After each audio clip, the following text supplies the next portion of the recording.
यातायात नियमों का उल्लंघन करने वाले वाहन चालकों को अब पुराने की जगह नया जुर्माना भरना होगा। नए नियमों के तहत जुर्माने को बढ़ा दिया गया है। कुछ नियमों में 10 गुना राशि के दंड के रूप में बढ़ाया गया है।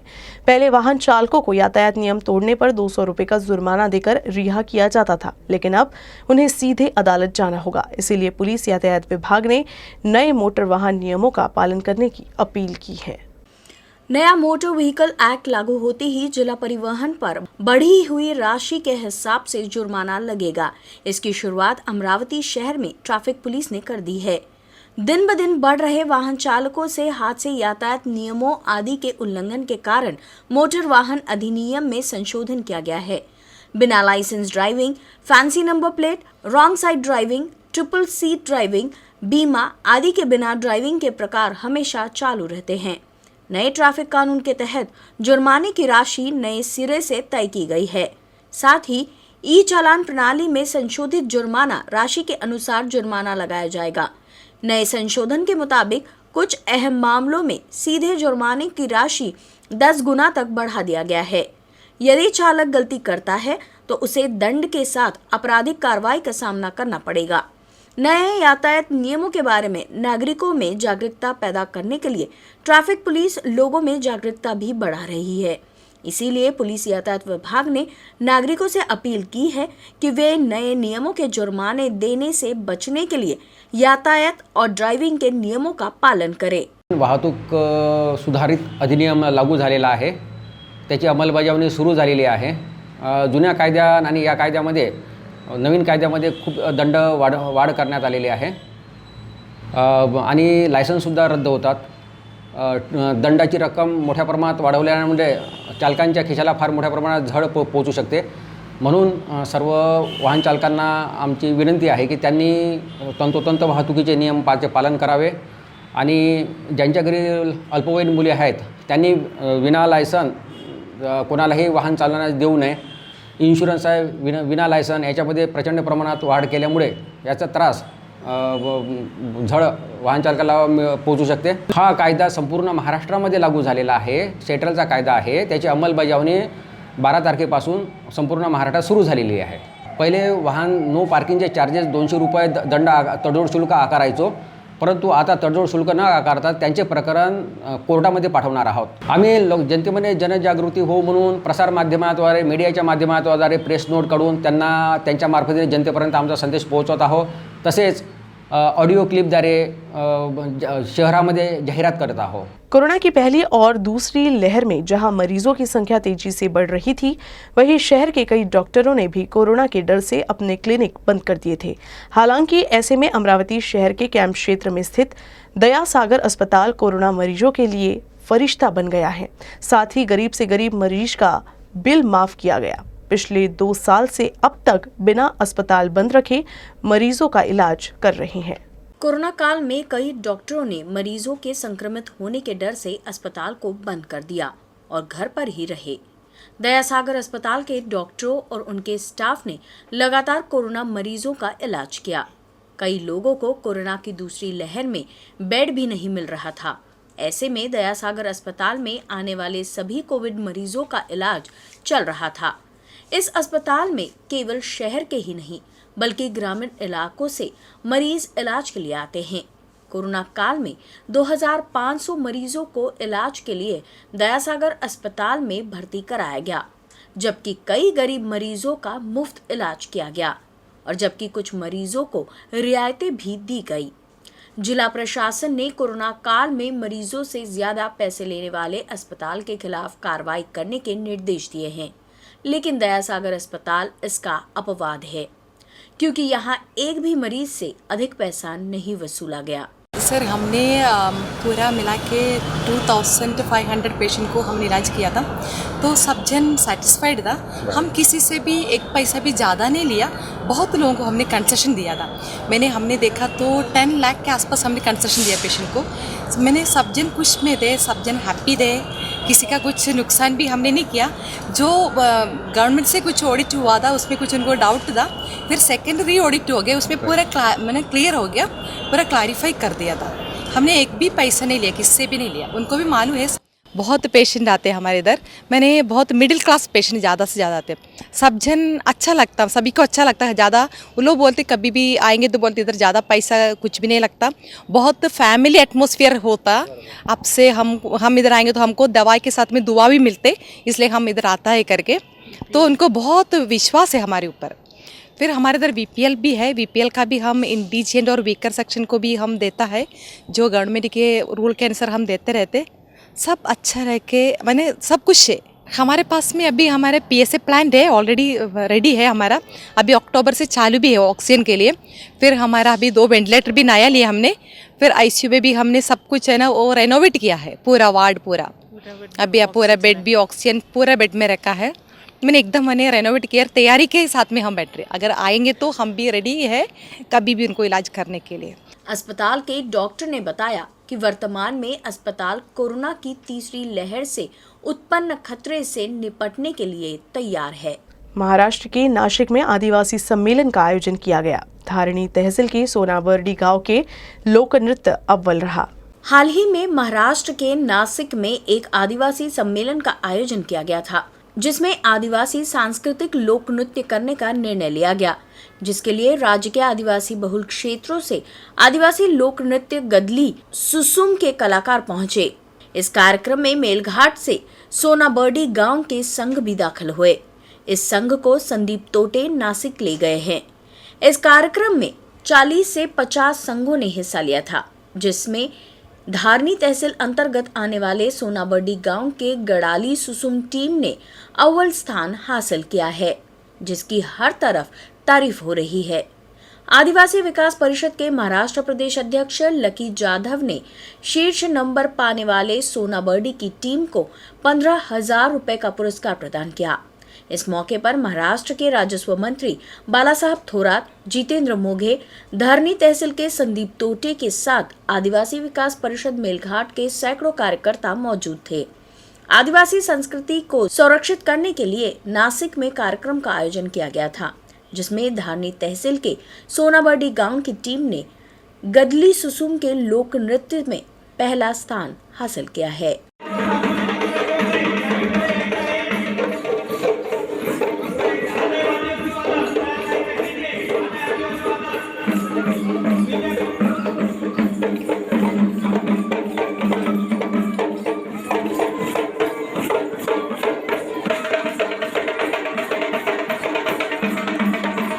अमरावती के मेलघाट में नागरिकों को स्वच्छ पानी उपलब्ध कराने के उद्देश्य से सरकार करोड़ों रुपए खर्च कर रही है, लेकिन मेलघाट के कई गांव पानी के लिए जूझ रहे हैं। मेलघाट में नागरिकों को स्वच्छ पानी उपलब्ध कराने के उद्देश्य से सरकार करोड़ों रुपए खर्च कर रही है, लेकिन आज भी मेलघाट के कुछ ऐसे गांव शामिल हैं जो पानी की समस्या से जूझ रहे हैं। ये एक ऐसा तथ्य है कि धारणी तहसील के अंतर्गत कोपमार गांव पीड़ित है। पूरे गांव की प्यास बुझाने वाला और सौर ऊर्जा से चलने वाला हैंडपंप यह टूटा हुआ है। संबंधित ग्राम पंचायत ने भी इस ओर ध्यान नहीं दिया। निवासियों ने कहा कि सौर ऊर्जा से चलने वाले हैंडपंप का इस्तेमाल पूरे गांव को पानी उपलब्ध कराने के लिए किया जाता था, लेकिन पिछले कुछ दिनों से सौर ऊर्जा की प्लेट टूट गई है और हैंडपंप बंद हो गए हैं।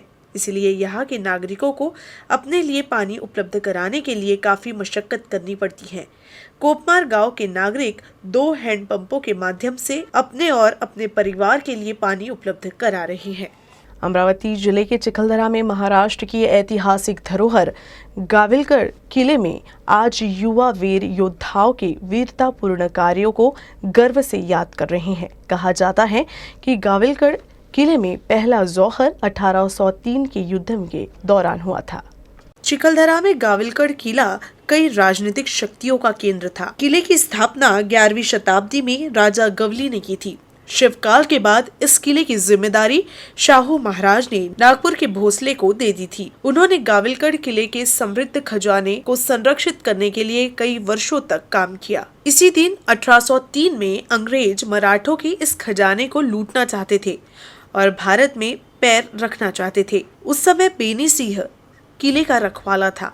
उस समय बेनी सिंह ने कई अंग्रेज अधिकारियों का सिर कलम कर दिया और अपने प्राण त्याग दिए। उस समय योद्धाओं की शहादत की खबर मिलते ही कई महिलाओं ने जौहर किया था। जे इथं शौर्य घडवलं होतं इथल्या वीरभूमीतल्या पुत्रांनी जे काही इंग्रजाच्या विरोधात दंड थोपटला होता त्या इतिहासाचा साक्षीदार हा गाविलगड किल्ला आहे. गाविलगड किल्ला त्याही अगोदरपासून जवळपास 11व्या शतकापासून प्रचलित आहे आणि निमाशाहीची तिथं राजधानी होती. ऐश्वर्य त्या किल्ल्यानं भोगलेलं आहे. त्यानंतर तो नागपूरकर भोसल्यांच्या हाती आला. नागपूरकरांनी भोसल्यांची पूर्ण खजिना या किल्ल्याने सांभाळून ठेवला. सरतेशेवटी इंग्रज 1803 मध्ये जेव्हा वराळ घ्यायला निघाले तेव्हा या भागात 15 डिसेंबर 1803ला एक मोठं प्रचंड युद्ध झालं. त्या युद्धामध्ये बरेचसे इथल्या भूमीतले वीर मारले गेले आणि त्यांचा त्या स्मृतीला उजाळा देण्यासाठी आपण हा गाविलगड शौर्य दिन साजरा करतो. कई छात्र प्रतिदिन स्कूल के लिए एसटी बस का इंतजार करते हैं और एसटी बस से ही स्कूल आते जाते हैं, लेकिन इन दिनों एसटी बस की हड़ताल होने से छात्रों को परेशानी हो रही है। ऐसे छात्रों को अमरावती जिले की पालक मंत्री यशोमती ठाकुर ने अपनी कार में बिठाकर उन्हें स्कूल से गांव तक छोड़ी। एसटी कर्मचारियों के हड़ताल की वजह से अन्य यात्रियों की तरह ही छात्र भी पिछले महीने भर से परेशान हैं। ग्रामीण इलाकों में स्कूल गांव से कुछ ही दूरी पर है। ऐसे में ये छात्र हर दिन एसटी बस से ही स्कूल आते जाते हैं, लेकिन बस नहीं चलने से इन्हें काफी मुश्किल हो रही है। कई बार तो छात्रों को बस के लिए घंटों इंतजार करना पड़ता है।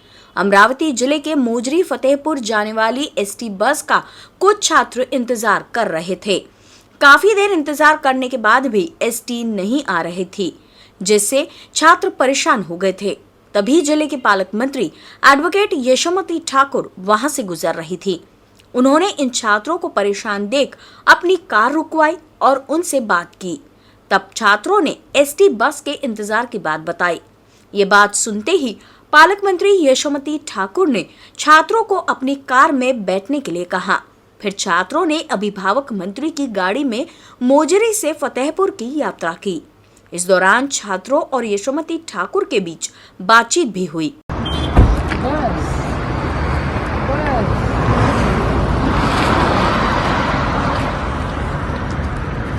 आता काय अभ्यास करणार की सुट्टी मारणार? कोण गायला रे बा तुला करा अभ्यास करा आता नक्की. कोणत्या शाळेत जातो किती वाजता शाळा सांगतो? 5.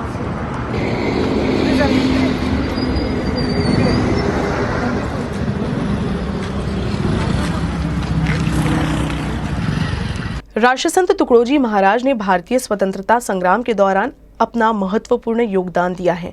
उन्होंने सामाजिक ज्ञान और अंधविश्वास के उन्मूलन के लिए भी काम किया है। इसलिए वर्धा जिले के सांसद रामदास तड़स ने लोकसभा में उन्हें भारत रत्न पुरस्कार दिए जाने की मांग की है। धन्यवाद अध्यक्ष जी। सदन के माध्यम से माननीय गृह मंत्री जी का ध्यान आकृष्ट करते हुए यह कहना है कि महान संत राष्ट्र संत तुकडोजी महाराज के एक साधारण व्यक्ति एक स्वामी थे। देश को ईश्वर मानते थे। स्वातंत्रपूर्व काल में उन्होंने समाज सुधार के कार्य ग्राम स्थान पर किए थे।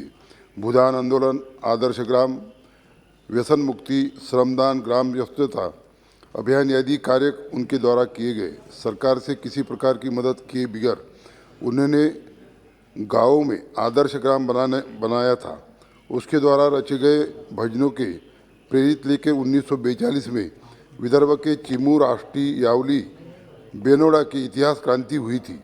राष्ट्रसंत तुकडोजी महाराज के सभी धर्मों की समानता की शिक्षा देकर मानवता का संदेश दिया।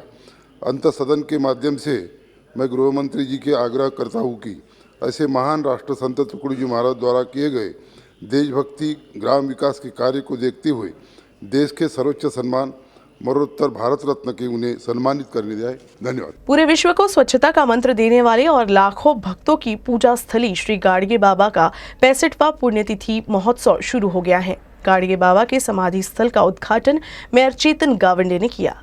कर्मयोगी श्री गाडगे बाबा के 65वें पुण्यतिथि महोत्सव का उद्घाटन श्री गाडगे बाबा समाधि स्थल अमरावती में हुआ, जो पूरे विश्व को स्वच्छता का मंत्र देते हुए लाखों भक्तों का आराधना स्थल है। इस पावन अवसर पर संस्था के मुख्य ट्रस्टी बाबू साहेब देशमुख के साथ ही नगर सेवक बाला साहेब बुयार, नगर सेवक चंद्रकांत बोमरे ने भी हरिनाम की माला में श्री बाबा की मूर्ति को माल्यार्पण किया। इसके अलावा श्री बाबा के प्रचार वाहन की भी पूजा की गई। इस मौके पर मेयर चेतन गावंडे भी प्रमुख रूप से मौजूद रहे। साथ ही श्री गाड़गे बाबा समाधि मंदिर की ओर से महापौर चेतन गावंडे और नगर सेवक बाला साहेब भुयार, पार्षद चंद्रकांत जी बोमारे के प्रबंधक प्रकाश महात्मे ने प्रमुख लोगों को शॉल और फूल देकर स्वागत किया। इस पुण्यतिथि महोत्सव के दौरान शासन के नियमों का पालन करते हुए अन्नदान, वस्त्रदान सहित विभिन्न धर्मार्थ कार्य किए जाएंगे। इस पुण्यतिथि महोत्सव के प्रथम दिन अत्यंत निर्धन एवं नेत्रहीन नामदेवराव जी रोड़े की स्मृति में रोड़े परिवार राधानगर अमरावती द्वारा भोजन कराया गया। संस्था के मुख्य ट्रस्टी श्री बापू साहेब देशमुख ने भक्तों से अपील की कि 7 दिवसीय पुण्यतिथि महोत्सव के दौरान श्री बाबा की सामुदायिक प्रार्थना, हरिनाम भजन, भोजन दान, वस्त्रदान और सेवा प्रधान गतिविधियों का लाभ उठाए। इस समारोह में भरत महाराज रेड़े, सागर देशमुख, डॉक्टर जयकुमार लंगड़े, ज्ञानेश्वर कुर्वे, बाला साहेब देशमुख बेलमंडीकर, गजानन जवजाल, किशोर चौधरी, गजानन देशमुख, दरियापुर के सर्जेराव देशमुख, सुधीर भोंगले आदि मेहमान मौजूद रहे। या सेवा कार्याला आपली अल्पशा प्रमाणात उपस्थिती असून यामध्ये सहभाग घ्यावा। प्रत्येकाने वस्त्रदान होण्यामध्ये प्रत्येकाचा सहभाग मिळावा आणि अन्नदानाकरता सुद्धा आम्ही अन्नदान होणारा सर्वांच्या सहकार्यातून अन्नदान अंधपंगू लोकांना होईल त्याकरता सुद्धा त्याची अपेक्षा करतो आणि पुण्यतिथी महोत्सव या ठिकाणी 65वा संपन्न होईल असं सर्वांच्या वतीनं मी जाहीर करतो। कांग्रेस के प्रदेश अध्यक्ष नाना पटोले ने ओबीसी के राजकीय आरक्षण के मुद्दे पर एक बार फिर से केंद्र सरकार पर निशाना साधा है। भंडारा में पत्रकारों से बात करते हुए उन्होंने कहा कि केंद्र सरकार द्वारा एम्पिरिकल डाटा उपलब्ध नहीं कराए जाने से सर्वोच्च न्यायालय ने ओबीसी आरक्षण याचिका को खारिज कर दिया था। अजूनही मान्य सुप्रीम कोर्टामध्ये प्रकरण सुरू आहे। याचिका फेटाळली पण अजून काही मुद्द्यावर चर्चा सुरू आहे। पण जे काही सकाळी केंद्र सरकारने जे प्रतिज्ञापत्र माननीय सुप्रीम कोर्टात सादर केलं त्याच्यामध्ये त्यांनी एम्पिरिकल डाटा देण्यासाठी जो विरोध केलेला आहे हाच खऱ्या अर्थानं ओबीसीचा सगळ्यात मोठा घात भाजपने ओबीसी समाजासोबत केलेला आहे। एकीकडे लोकसभेत सांगावं, एकीकडे स्टँडिंग मीटिंगमध्ये कमिटीमध्ये सांगावं की 98% डाटा हा बरोबर आहे आणि 2% डाटाचा प्रॉब्लेम आहे। मग 98% डाटा चांगला असताना सुद्धा बीजेपी जाणीवपूर्वक ओबीसी समाजावर का अन्याय करतो हा एक प्रश्न आहे आणि म्हणून एम्पिरिकल डाटाच्या इश्यूमध्ये हा विषय घेण्यात आला। राज्य सरकारलाही आमची विनंती राहील की तातडीने एम्पिरिकल डाटा घेऊन येणाऱ्या या निवडणुका ज्या आहेत या ओबीसीच्या आरक्षणासहितच व्हाव्यात ही मागणी कांग्रेस पक्षाची राहणार आहे। विधानसभा में विरोधी पक्ष नेता देवेंद्र फडणवीस ने ओबीसी आरक्षण के बगैर राज्य में स्थानीय निकाय चुनाव नहीं कराने की मांग की है। नागपुर में पत्रकारों से बात करते हुए उन्होंने 3 महीने के भीतर एम्पिरिकल डेटा तैयार करने की मांग की। ओबीसी आरक्षण के संबंध में राज्य सरकार द्वारा जारी अध्यादेश सुप्रीम कोर्ट में रद्द होने के बाद राज्य सरकार को एक बार फिर से सुप्रीम कोर्ट ने झटका दिया है। सुप्रीम कोर्ट ने ओबीसी आरक्षण के बिना ही राज्य में स्थानीय निकाय संस्था चुनाव कराने का आदेश दिया है, जिससे राज्य में 2 जिला परिषद और 105 नगर पंचायत में ओबीसी आरक्षण के बिना ही चुनाव कराने की स्थिति है। लेकिन विरोधी पक्ष नेता देवेंद्र फडणवीस ने राज्य सरकार से 3 महीने के भीतर एम्पिरिकल डेटा तैयार कर उसके बाद चुनाव कराने की मांग की है। हा डेटा 3 महिन्यामध्ये कलेक्ट करणं शक्य आहे, कारण याच्यापूर्वी मराठा आरक्षणाच्या वेळी असाच डेटा हा राज्य मागासवर्ग आयोगाने 4 महिन्यामध्ये कलेक्ट केला होता। तो एक्सपिडाइट करून 3 महिन्यात देखील कलेक्ट करणं शक्य आहे। एवढंच नाही तर ज्यावेळेस माननीय मुख्यमंत्र्यांपुढे मुख्यमंत्री, उपमुख्यमंत्री आणि मी असं आमची बैठक झाली आणि तिथे राज्य मागासवर्ग आयोगाच्या अध्यक्षांना विनंती केली होती त्या बैठकीत याची मुख्यमंत्र्यांनी, आणि ज्यावेळेस त्यांना विचारण्यात आलं त्यांनी तर सांगितलं मला रिसोर्सेस दिले तर मी 1 महिन्यात देखील हे काम पूर्ण करू शकतो, एवढी माझी तयारी आहे। त्यामुळे 3 महिन्यात हे काम निश्चित होऊ शकतं। पण आता जसं परवा भुजबळ साहेब म्हणाले की आम्हाला याच्याकरता पैसेच मिळाले नाही, मग वडेट्टीवार साहेब म्हणाले की आम्हाला फायनान्स डिपार्टमेंट क्लिअरन्सच देत नाही। सरकारने अशा प्रकारे जर वागायचं ठरवलं तर ओबीसींना कधीच न्याय मिळू शकत नाही। याला फार पैसा देखील लागत नाही, याला इच्छाशक्ती लागते। जर सरकारजवळ राजकीय इच्छाशक्ती असेल तर पुढच्या 3 महिन्यामध्ये हा डेटा तयार होईल, हे आरक्षण परत येईल आणि त्यानंतरच निवडणुका घेतल्या पाहिजे। नाहीतर ओबीसींवर आता 2 जिल्हा परिषदा भंडारा गोंदिया आणि 105 नगरपंचायतीमध्ये तर अन्याय झालेलाच आहे. न्यूज रूम से बस इतना ही. खबरों का सिलसिला यूं ही चलता रहेगा. आप देखते रहिएगा यूसीएन न्यूज अमरावती.